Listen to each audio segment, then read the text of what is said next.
Ok, ¿me confirman si se ve la diapositiva? Se ve, doctora, se ve. Sí. Ok. Nos habíamos quedado, me hicieron recuerdo sus anteriores, el anterior grupo, aquí. Hacemos un recuerdo de la farmacocinética. Ahí. Hacemos un recuerdito, ¿no? De que era farmacocinética. Se resumía en una palabra, LATME, ¿no? Que era L de liberación, el A de absorción, ¿sí? D, ¿de qué era?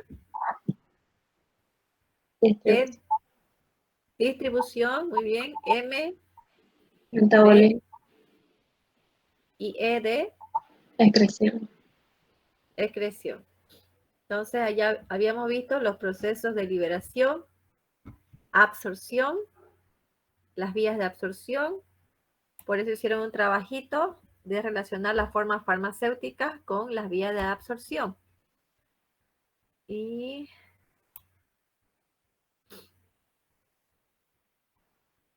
aquí.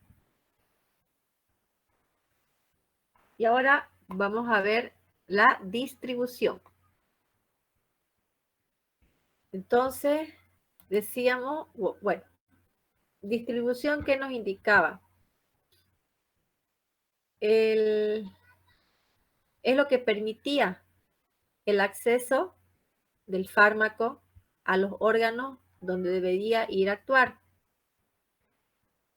y a los órganos donde van a ser eliminados.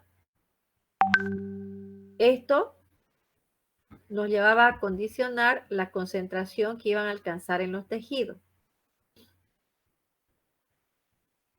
Muchos opinan que la distribución es el centro de todos los procesos farmacocinéticos y que de él va a depender la eliminación y también el efecto que podamos ver.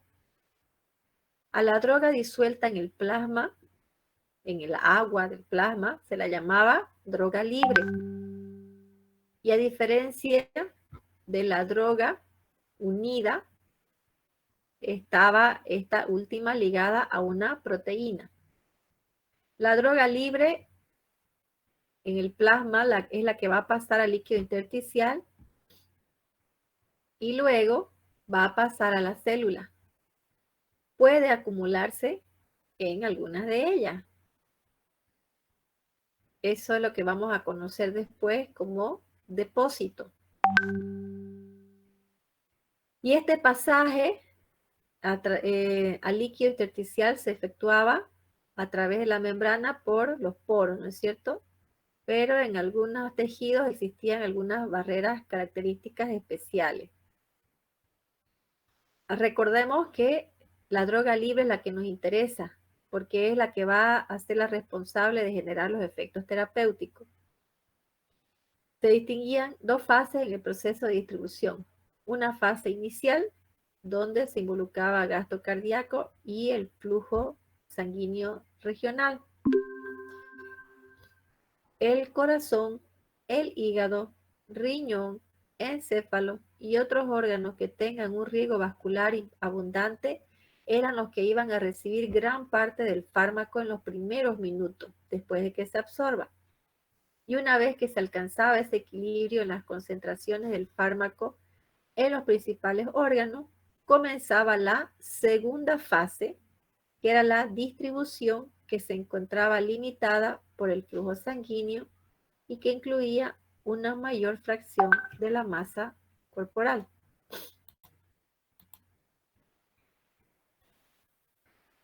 Entonces, dijimos, aquí otra vez un resumen, que nos interesa la forma libre del fármaco. Y la que está unida a proteína, generalmente era a la proteína, a la albúmina, y esta la usaban para un transporte, ¿no ve? Y no, esa no tenía, no iba a tener la acción farmacológica. Ok. El fármaco, una vez disuelto en la sangre por los capilares de los tejidos, pasa a favor de gradiente de concentración por difusión pasiva, ¿no ves? Este pasaje de droga dependía de las características del fármaco, del tamaño de su molécula y de su liposolubilidad y grado de ionización, de su grado de unión a las proteínas plasmáticas. También dependía de la cantidad de flujo sanguíneo del órgano, de la luz capilar y de las características del endotelio capilar. Un fármaco liposoluble, volvamos a recordar que nos interesaba que el fármaco tenía que ser liposoluble para poder absorberse mejor. Entonces, este fármaco liposoluble va a acceder más fácilmente a los órganos irrigados. Volvemos a repetir, cerebro, corazón, hígado, riñón. Más despacio va a llegar al músculo y más lento a la grasa. Cuando la concentración plasmática del fármaco disminuye, el fármaco pasa de nuevo de los tejidos capilares a favor del gradiente de concentración. Cuando una droga entraba al compartimiento plasmático, es decir, dentro de la célula, interaccionaba con las proteínas plasmáticas, formando una unión droga-proteína que podía ser lábil o reversible. La mayor parte de las drogas que son de esta característica reversible, pero también había la unión irreversible. Generalmente estos agentes se llaman alquilantes. Y esto llevaba a la competición de las drogas si habían dos o más por unirse a la misma proteína. Y esto obviamente nos trae consecuencias clínicas. La fracción de drogas que se une a la proteína es muy variable. Puede ser a veces casi nula, como también puede darse hasta del 100%, según la droga y la concentración de la misma. Hay proteínas específicas para unirse a las drogas. Y estas son sustancias propias del organismo. ¿Cuáles son estas dos? Bueno, aquí están, la albúmina y la glicoproteína ácida. A la albúmina se unen fundamentalmente las drogas ácidas y neutras, y las drogas básicas tenían preferencia no solo por la albúmina, sino también por la glicoproteína ácida. Entonces vemos que la mejor es la albúmina, porque a ella tienen preferencia las drogas ácidas, básicas y neutras. Entonces, debido a la alta afinidad por las glicoproteínas ácidas, una droga básica puede saturarla a concentraciones muy bajas, incluso subterapéuticas, y a concentraciones más altas se encuentra la mayor parte de la droga unida a la albúmina. En este dibujito representamos a la albúmina y a la glicoproteína ácida. Entonces decíamos que hay una preferencia por las drogas ácidas, por las drogas neutras y por las drogas básicas. En cambio, La glicoproteína solamente había afinidad por las drogas básicas. Por eso decimos que se satura rápido, porque esta glicoproteína está en menor cantidad que esta y aparte con muy poca cantidad se satura y se lleva y queda demasiada droga sin transportar. Por eso la preferencial siempre va a ser la albúmina. Por eso es que cuando hay accidentes y han perdido mucha sangre, es decir, no hay esa albúmina que tiene que estar en la sangre para transportar los fármacos y no está, por eso lo primero que se debe hacer es administrarle albúmina para que pueda haber una buena, una buena distribución de los fármacos. Pero si no hay albúmina, olvídense, ponerle fármaco es como echar agua al río, se lo lleva. De, del total de las moléculas de la droga, la fracción plasmática que se une a la proteína depende de la concentración plasmática de la droga, del número y de su afinidad por los sitios de unión a esas proteínas. Entonces aquí tenemos un dibujito de la proteína y acá tenemos el fármaco que se va, el fármaco libre que se va a ir a unir a la proteína, ¿no? La unión de un fármaco a las proteínas plasmáticas limita su concentración en los tejidos y en el sitio de acción, ya que solamente la droga libre puede estar en equilibrio en ambos lados de la membrana plasmática. La unión a la proteína limita la filtración glomerular. Sin embargo, no se encuentra limitada la excreción tubular renal ni la vía transformación de la droga.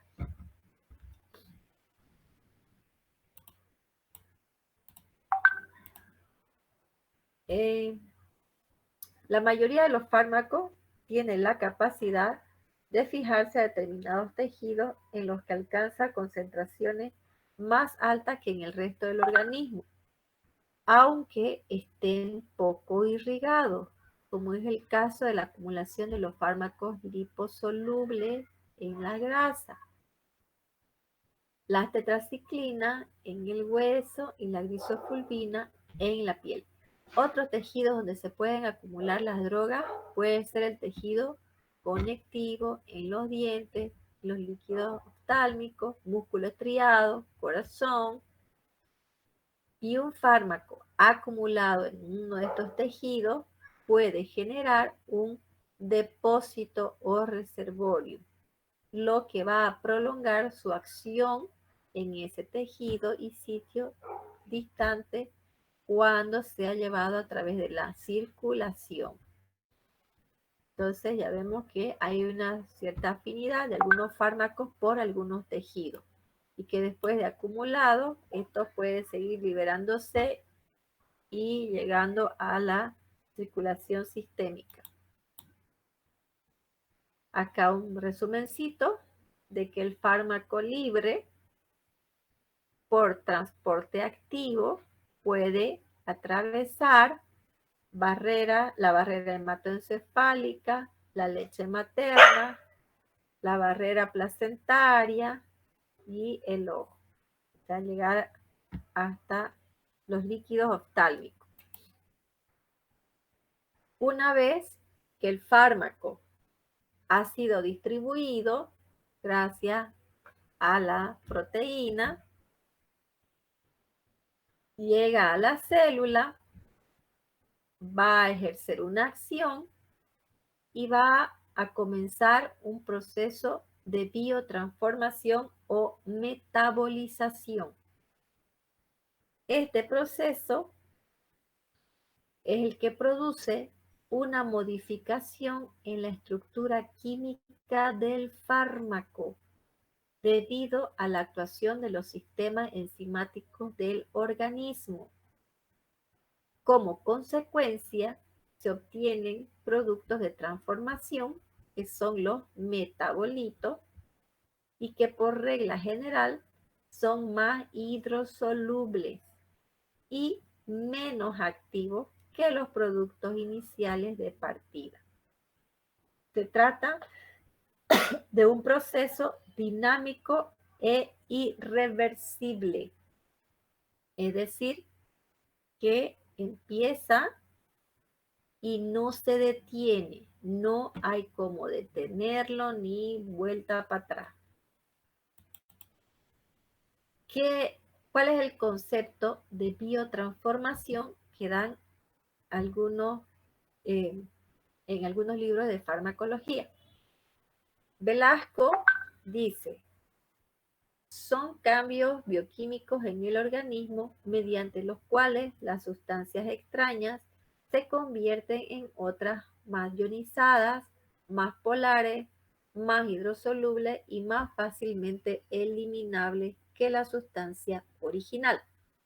Netter dice que es el metabolismo del fármaco a sustancias menos activas y más ionizadas, aunque se pueden generar metabolitos tanto o más activos. Katsu dice la conversión metabólica de xenobióticos en compuestos más solubles polares para que se secreten con mayor facilidad. Y Goodman y Gilman dice que el metabolismo de los fármacos y otros productos xenobióticos donde se generan metabolitos más polares para la eliminación y terminación de su ciclo biológico. O sea, todos dicen lo mismo, en diferentes formas, pero lo mismo. Doctora, ¿Okay? doctora, ¿xenobióticos a qué se refiere? Los xenobióticos son fármacos, son de moléculas grandes y pesadas que ya son creadas por la industria. Esto es un xenobiótico. Gracias. ¿Okay? Entonces, las reacciones de biotransformación son dos, la fase 1 y la fase 2. La fase 1 consiste en procesos químicos de oxidación, de reducción y de hidrólisis. Estos procesos químicos, su función es inactivar a ese metabolito o activar una prodroga, que es la que tiene un efecto terapéutico, es decir, se administra una prodroga cuando sufre la fase 1 de oxidación, ese metabolito se activa y recién obtenemos una droga que va a ir a ejercer una acción.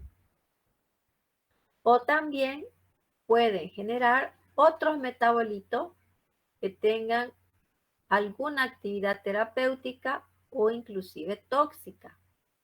Si esto llegara a suceder, pues van a atravesar por la fase 2, que es de conjugación o síntesis con la finalidad de inactivarlo. ¿Para qué? Para que puedan ser eliminados. Estos dos procesos químicos se pueden dar independientemente el uno del otro o los dos al mismo tiempo, es decir, que pueden complementarse. Empieza el uno y sigue el otro. O puede ocurrir primero el uno o también al mismo tiempo el otro. Eso va a depender de la característica química del metabolito. Eso no lo podemos ni detener ni controlar. Solamente va a depender de la característica química y las reacciones que puedan suceder por su afinidad química. Ahora, ¿dónde ocurre esto? Este sistema es el más utilizado por los fármacos, la fase 1, la de oxidación, reducción e hidrólisis. Los microsomas hepáticos son vesículas del retículo endoplasmático. Entonces es ahí donde en el hígado. ¿En qué parte? En el retículo endoplasmático. ¿Por quiénes? Por los microsomas. ¿Y qué son esos? Son enzimas y son ellas las que se van a encargar de metabolizar en la fase 1 al fármaco. Estos microsomas o estas enzimas contienen su función oxidasa que dependen del citocromo P450. ¿Y qué es ese citocromo? Ahorita vamos a ver. Entonces, aquí está un resumen de lo que acabo de decir. Lo principal, que los metabolitos tienen que ser más polares, más hidrosolubles y por lógica menos liposolubles para facilitar su eliminación. Obviamente tienen que ser inactivos o mucho menos activos que la droga original. Aquí decíamos que también había prodrogas que nos podían dar metabolitos activos. ¿Y qué son las prodrogas? Son drogas inactivas, o sea, drogas que se administran en forma inactiva y que pueden activarse. Y sus metabolitos van a ser los activos, terapéuticamente hablando. Estas se pueden aplicar localmente. Se caracteriza porque la prodroga, o sea, no puede entrar como droga activa porque rápido se puede inactivar cuando se aplican localmente o in vitro. Y por eso se las administra como prodroga.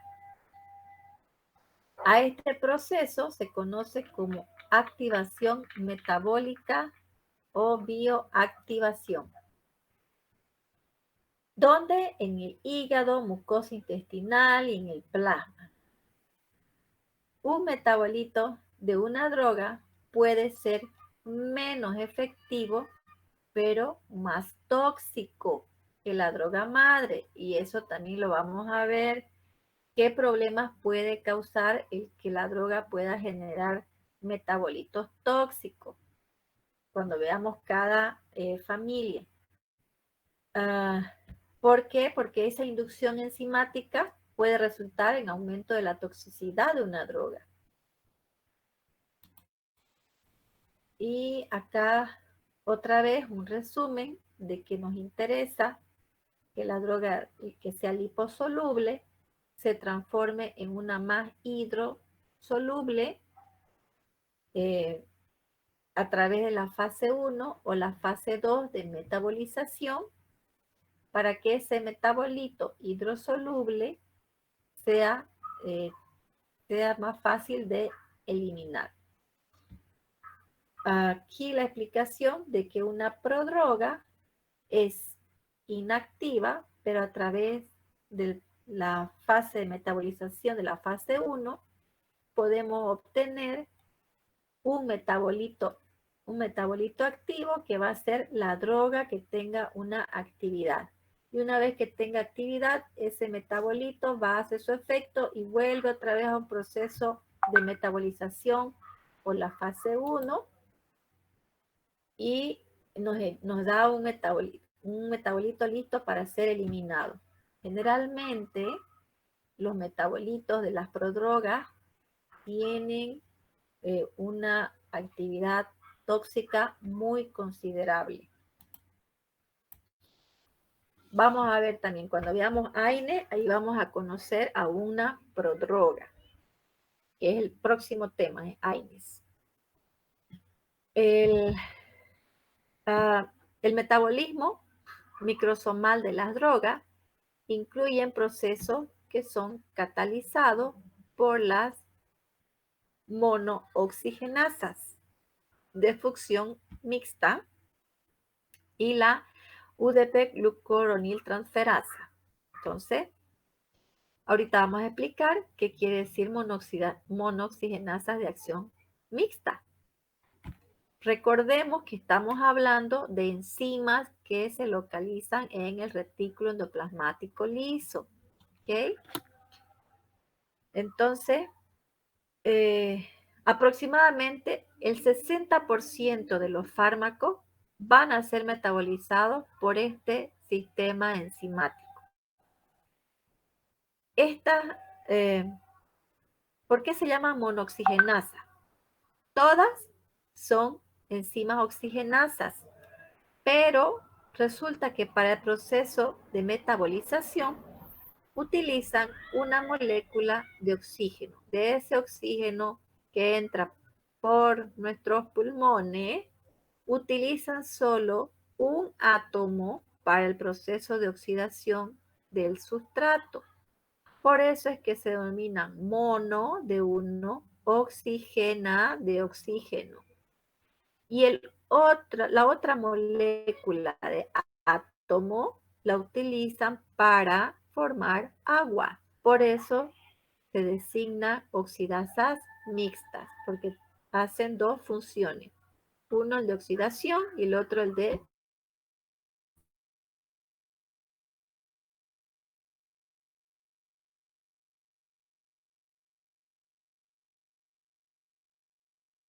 citocromo P450. ¿Y quiénes son? Se denomina así a un grupo de hemoproteínas que forman un complejo que absorbe la luz. Bueno, ya, esto es interesante, pero lo importante es que este citocromo P450 se descubrió que se encuentra ampliamente representado en la naturaleza. La mayor parte de sus enzimas de estas son monooxigenasas y se han clasificado en, no sé si escuchan, mis vecinos están con karaoke. Voy a tener que cerrar la ventana. Ya. Se ha clasificado en familia, subfamilia y formas individuales, de acuerdo a su homología secuencial. Aquí en este cuadro se explica eso. Entonces, si estamos diciendo que son proteínas, las enzimas son proteínas, pues obviamente tienen una secuencia de sus compuestos orgánicos, de sus moléculas, de sus átomos de carbono, de oxígeno, de hidrógeno, ¿no? Según cómo esté definida esa secuencia, se van estableciendo las similitudes y se le va otorgando de acuerdo a la similitud en el primer grupo, familia, en el segundo, subfamilia, y la última, la colita, es el que va a determinar el número del gen. Así, las enzimas o isoenzimas que comprenden el citocromo P450, fíjense, citocromo P450, vamos a tener que la familia viene dada por un número, generalmente se le otorga número del 1 al 27. La subfamilia viene dada por una letra, A, B, C, D, E, F. Y el número del gen es el que acompaña el último para determinar ya su última similitud. En este caso, ahí no hay límite, fíjense, hasta hay 19, 18, 19. Entonces, aquí volvemos al cuadro anterior, tenemos que vamos a conocer isoenzimas que se denominan CIP 3A4, CIP 2T6, CIP 2C9. ¿Ok? La mayoría de los procesos metabólicos utilizan a la CIP 3A4. Fíjense, la más importante, 50% de los procesos metabólicos ocurren gracias a esta isoenzima. Le siguen el CYP2D6 con un 20% de responsabilidad enzimática. Y así. Entonces, esto es de importancia cuando se analiza molecularmente los cambios que van a ocurrir en el fármaco. ¿Ok? Todas estas enzimas son inducibles, excepto la CYP2D6. Es útil conocer esto para poder prever la influencia que un fármaco pueda tener sobre otros compuestos. Por ejemplo, si una droga es metabolizada por el CYP3A4, por el primero, el más importante,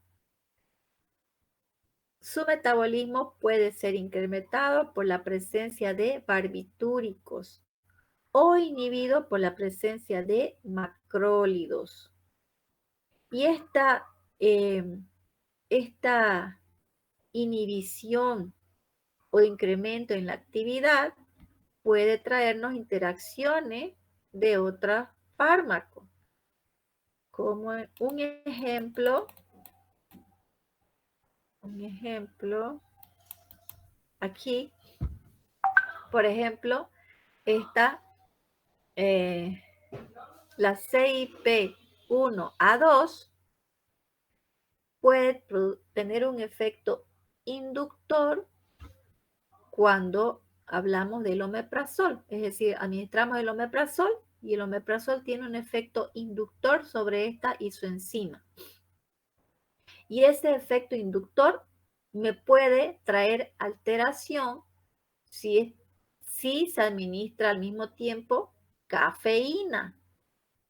Ahora, la ciprofloxacina tiene un efecto inhibidor en la CYP1A2, lo cual también me puede dar un efecto o una interacción si lo administro con teofilina. Estas acciones ya están determinadas y es lo que después vamos a conocer, están resumidas en los efectos adversos o las interacciones farmacológicas, ¿ya? Entonces, cuando veamos interacciones, tal medicamento no se debe administrar con tal. Bueno, pues ya nosotros tenemos que deducir que una de las razones puede ser porque haya una inhibición o una inducción de estas enzimas. ¿Ok? A ver, aquí. Cuando hablamos de inducción enzimática, se refiere al aumento de la concentración de las enzimas biotransformadoras, lo cual incrementa la velocidad de reacción enzimática. El aumento de concentración puede ser debido al aumento de la síntesis o a la disminución de la degradación de las enzimas. Represión enzimática es la disminución de la velocidad de reacción enzimática debido a la disminución de la concentración de la enzima. La estimulación enzimática es el incremento de la velocidad, pero sin incrementar la concentración de la enzima. Y la inhibición enzimática es la consecuencia de la inhibición efectuada por fármacos sobre la actividad enzimática. Ya lo vimos. Aquí un esquemita de, otra vez hablando de la biotransformación de los órganos. los fármacos, perdón, de los órganos, de los fármacos, dijimos que era un proceso específico que estaba mediado por las enzimas, citocromo P450, acuérdense, unidireccional porque es irreversible una vez que empieza, no se puede volver hacia atrás. Es un sistema de detoxificación, es decir, de eliminación, que se localiza en el riñón, en el intestino, en el hígado y sí en otros tejidos también, pero en menor cantidad, ¿no? Es un mecanismo de defensa porque transforma a los fármacos lipofílicos en moléculas hidrofílicas para facilitar su eliminación. ¿Por dónde? Por la orina en primer lugar, seguida por la bilis y luego a las heces. Se clasifica en dos fases, fase 1, fase 2, que pueden suceder simultáneamente o son complementarias, o sea, ocurre primero la fase 1 y luego la fase 2, o que pueden ser independientes, o puede ocurrir la fase 1 y ya no se necesita la 2, o solamente la fase 2 y ya no la 1. ¿Que requiere energía?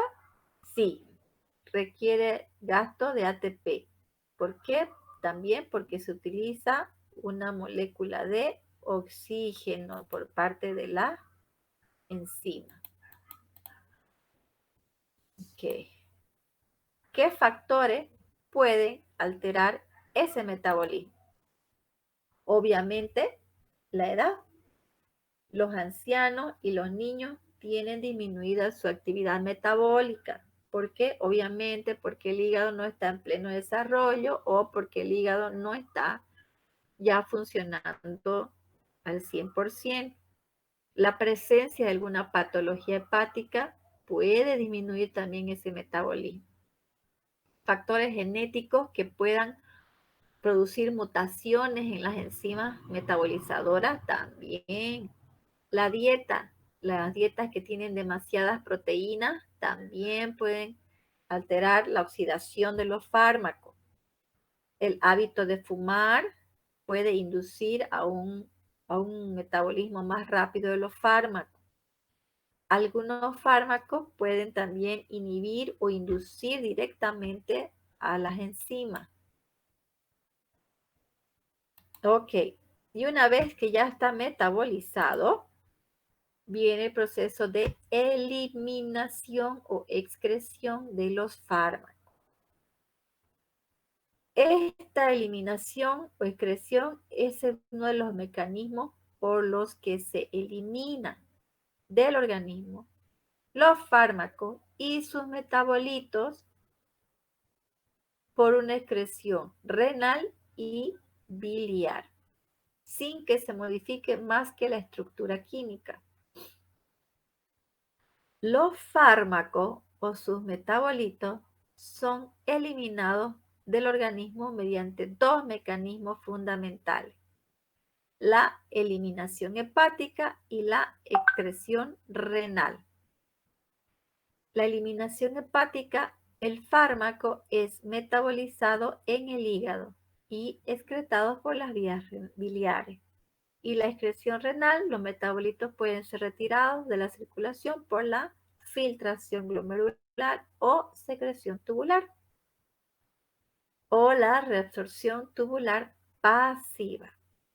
Los fármacos se eliminan del organismo, ya sea de forma inalterada, la molécula de fracción libre, o modificado, que son los metabolitos inactivos. O también podemos, dijimos, tener metabolitos activos. Los órganos eliminan con mayor eficiencia a los compuestos polares, a los hidrofílicos o hidrosolubles. Por tanto, los que son liposolubles no se eliminan con rapidez y por eso deben sufrir el proceso de metabolización nuevamente hasta que puedan transformarse en polares o hidrosolubles. Los fármacos decretan por orden decreciente de importancia. ¿Cuál es el más importante? La vía urinaria. ¿Cuál le sigue? La vía biliar entérica. Y en menor cantidad se eliminan por el sudor, saliva, leche y por el epitelio en la piel. Entonces, en el proceso de eliminación por la vía renal, tenemos tres procesos, tres pasos. Primero, la filtración glomerular, donde pasan a la orina todos los fármacos disueltos en el plasma que se encuentren en forma libre y con un peso molecular pequeño. Luego viene la secreción tubular. ¿Para quiénes? Para que de forma pasiva o por transporte activo pasen tanto la fracción libre como los que estén unidos a la proteína de forma reversible. ¿A qué proteínas están unidos los fármacos? A la, a ver, ¿a cuál? ¿A qué proteína están? Albúmina. A la albúmina. Entonces pasan por ahí los que estén en forma libre, los que no estén unidos y los que están unidos. Eso van a pasar también por ahí. Y, eh, y por reabsorción tubular, los fármacos vuelven a la circulación sistémica por difusión pasiva. ¿Quiénes? ¿Qué fármacos? Los que no han podido ser eliminados por estos dos. En esta aquí en la reabsorción tubular vuelven a la circulación sistémica. ¿Para qué? Para terminar su proceso de metabolización y poder tener las condiciones que ya dijimos, que sean hidrosolubles, que puedan estar libres o tal vez unidos a una proteína o que dejen su forma, que sean más polares. Es decir, o sea, vuelven otra vez, pero de que terminan de salir, terminan de salir. En esta última reabsorción, y mucho va a depender del pH del medio. Aquí, entonces tenemos aquí explicado los pasos de primero filtración glomerular, después es secreción tubular activa, que está aquí, está al revés, y de último reabsorción tubular pasiva, que no olvidé de cambiarlo. Ahora lo voy a cambiar. Acá otra vez ya está el dibujito, aquí está el glomérulo, todo este proceso ocurre a nivel glomerular, y se dijo, ¿no es cierto? Ahí empieza el proceso de filtración, en el túbulo renal ocurre el proceso, primero el proceso de filtración, el glomérulo, en los capilares ocurre el proceso de secreción y en el túbulo renal distal ya ocurre el proceso de reabsorción. Todo con el fin de que podamos obtener fármacos de moléculas pequeñas, polares, hidrosolubles, para que pasen fácilmente a la orina. Acá un resumen de lo que habíamos dicho, que el principal órgano de excreción era el renal, la vía de excreción renal es la principal. Es muy relevante para fármacos que se eliminan en forma inalterada o como metabolitos activos. De hecho, al ser eliminados por el riñón, los fármacos alcanzan en la orina concentraciones mucho más elevadas que en el plasma sanguíneo. ¿Cómo es eso?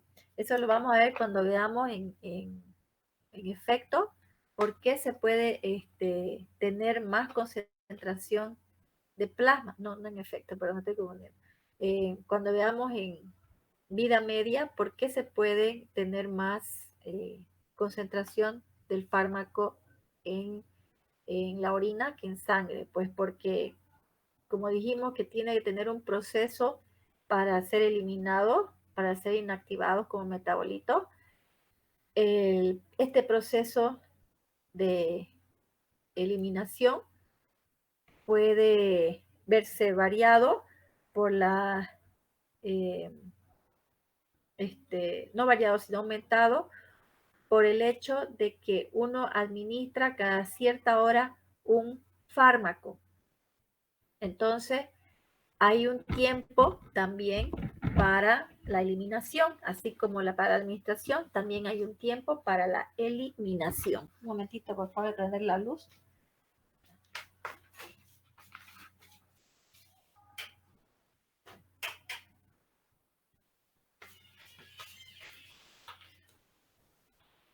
Ya. Perdón, pero que estaba aquí en las tinieblas ya. Bueno, decíamos, el plasma sanguíneo se filtra en los capilares glomerulares. Los fármacos disueltos en el plasma pasan a la luz de la nefrona. La arteriola eferente se dirige al túbulo rectal. Ahí ocurre el proceso de reabsorción por forma pasiva o activa. Y los fármacos presentes en los túbulos pueden reabsorberse parcialmente o por completo. ¿Qué factores pueden modificar esta excreción renal? Obviamente una insuficiencia renal, pues, ¿no? Si el riñón no está funcionando bien, una disminución en la perfusión renal, la edad, porque en los ancianos puede hallarse disminuido el aclaramiento renal, se llama. Pues, el aclaramiento renal. También porque puede haber una competencia por el transportador o por una modificación del pH de la orina. Tenemos acá entonces un recordatorio de nuestras vías de eliminación, la vía hepatobiliar, sí, donde se nos va a formar el metabolito por la fase 1, por la fase 2. Ese metabolito va a pasar a la bilis, luego va a pasar al intestino y por último se va a eliminar en la heces. Este paso es por transporte activo. Aquí ocurre estas fases, están indicadas para los compuestos que tengan un peso molecular alto. Y repetimos que son eliminados también a través de la heces. Otras vías de eliminación son la pulmonar, la leche materna, la saliva, el sudor y las lágrimas, aunque muy poca cantidad, ¿no? Otra vez haciendo un recuerdo de que la vía hepática es el segundo más importante como vía de excreción. ¿Para quienes? Volvemos a repetir, peso molecular alto, las moléculas liposolubles pasan al sistema biliar por medio de difusión simple o transporte pasivo. Las sales biliares pueden ayudar a descomponer algunos fármacos liposolubles. El resto es absorbido por el intestino después de ser mezclado con las proteínas y nutrientes y pasan al sistema circulatorio para luego ser excretados por el sistema renal. Entonces, primero por la vía renal, luego por la vía hepática. Si no terminan de ser eliminados por la vía hepática, si tienen todavía un peso molecular pequeño, ya pasan a la circulación sistémica y se eliminan por la vía renal. Aquí un esquemita de lo que vimos para ustedes, para su ayuda a memoria. Vamos a ver qué es la vida media plasmática de eliminación. Este es el tiempo que tarda la concentración plasmática en reducirse a la mitad, es decir, al 50%. ¿Y para qué se va a usar? Se usa para decidir las pautas de administración.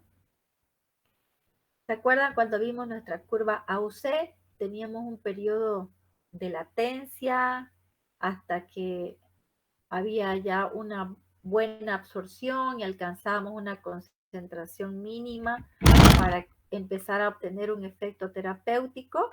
Llegaba un momento donde había una concentración máxima y de ahí la curva bajaba, indicando de que ya había, de que después del proceso de distribución empezaba el proceso de metabolización, ¿no es cierto? Y por lo tanto, de eliminación. Entonces, cuando esa curva máxima volvía otra vez a los valores de concentración mínima eficaz, esa nos indicaba cuándo ya se debía haber administrado la droga otra vez para que para volver a tener una concentración máxima del fármaco en sangre. Entonces, la curva AUC más el valor que obtengamos de la determinación de la vida media plasmática nos va a ayudar a decidir el periodo de tiempo en los cuales debe administrarse una droga. ¿Qué es el aclaramiento de un fármaco que mencionábamos? Que se representa por la letra CL. CL quiere decir clearance, por su nombre en inglés. Clearance, aclaramiento. Es el volumen del plasma que es depurado del fármaco en la unidad de tiempo. Es decir, cuántos ml en un minuto. Tras su paso por los órganos eliminadores, riñón e hígado. Hay dos tipos de aclaramiento, el renal y el plasmático. El renal es la medida de la excreción por el riñón, que oscila entre de 0 a 130 ml por minuto. Esa es la velocidad de aclaramiento renal. Y el aclaramiento plasmático es el aclaramiento renal sumado más el aclaramiento hepático. Para una velocidad de administración dada, el aclaramiento es el único parámetro que determina la CEE, la concentración en el estado de equilibrio estacionario del fármaco. Es decir, que nos va a medir la cantidad de fármaco eliminado. Estos valores se obtienen por análisis de laboratorio, obviamente, en orina, ¿ok? Eso los hacen los bioquímicos. Ustedes solo lo piden. Quiero el clearance de este fármaco y ellos ya lo hacen. Ahora, para que podamos pasar al siguiente tema y quedemos a la par del otro grupo, ¿tienen alguna duda hasta aquí de lo que es la farmacocinética? Todo tranquilo, doctora. ¿En qué circunstancia nosotros como médicos vamos a pedir el aclaramiento de un fármaco? ¿Cuándo dijimos? Cuando tengamos algún problema, cuando crea que hay un problema renal. Pero no hay fármacos específicos al que es necesario pedir por su... Específicos, no. No, ahí usted puede pedir de cualquiera. Del que usted quiera. Del que usted sepa que del que usted sepa, cuando ya veamos familia farmacológica, hay fármacos que se eliminan mayormente por el riñón, mayormente pasan por el hígado. Entonces, si usted sabe que un fármaco va a tener alguna toxicidad en el riñón o en el hígado, entonces, y usted, realmente esto se aplica para los que están en terapia, ¿no? En terapia intensiva. Usted está viendo que está administrando el fármaco y no hay un buen volumen de orina, ¿no es cierto? De eliminación de orina. pero y usted quiere saber si se está eliminando el fármaco que usted administró, en esos casos usted puede pedir ese aclaramiento para saber cómo está su fármaco. Y otra duda para nosotros saber sobre recetar el tiempo, ahí es donde usamos la vida media de cada fármaco para saber Para los saber, lapsos de tiempo. sí, la vida media eso les indica cada qué tiempo se debe administrar. Ahora, la vida media ya viene establecida. Cuando se hace el estudio del fármaco antes de lanzar al mercado farmacéutico, todos esos parámetros ya vienen establecidos. Por eso se hacen los estudios, se hace el estudio de la droga, qué droga es, su forma química, su forma todo, dónde va, qué va a hacer y cada cuántas horas se debe administrar, cuánta es la vida media, cuál es la vía de eliminación, todo eso ya viene establecido. Entonces, a usted ya le va a corresponder memorizar todo eso, ¿no? Y ahora, para que ustedes cuando lean ya sepan la vida media, la vía de eliminación, pues por eso vimos ya todo lo que era farmacocinética. Y ahora se complementa mucho con lo que vamos a ver ahora, que es ya la farmacodinamia.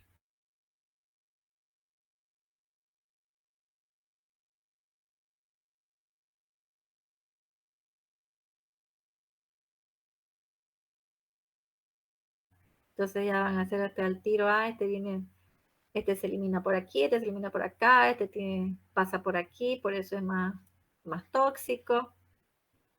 Por eso, gradita por gradita se va subiendo y si van comprendiendo cada grada, ya cuando veamos lo demás, ya va a ser facilísimo. ¿Alguna otra pregunta? Gracias. Bueno, entonces, si no hay, vamos a pasar a la siguiente, que es farmacodinamia. Para eso, tengo que ir aquí.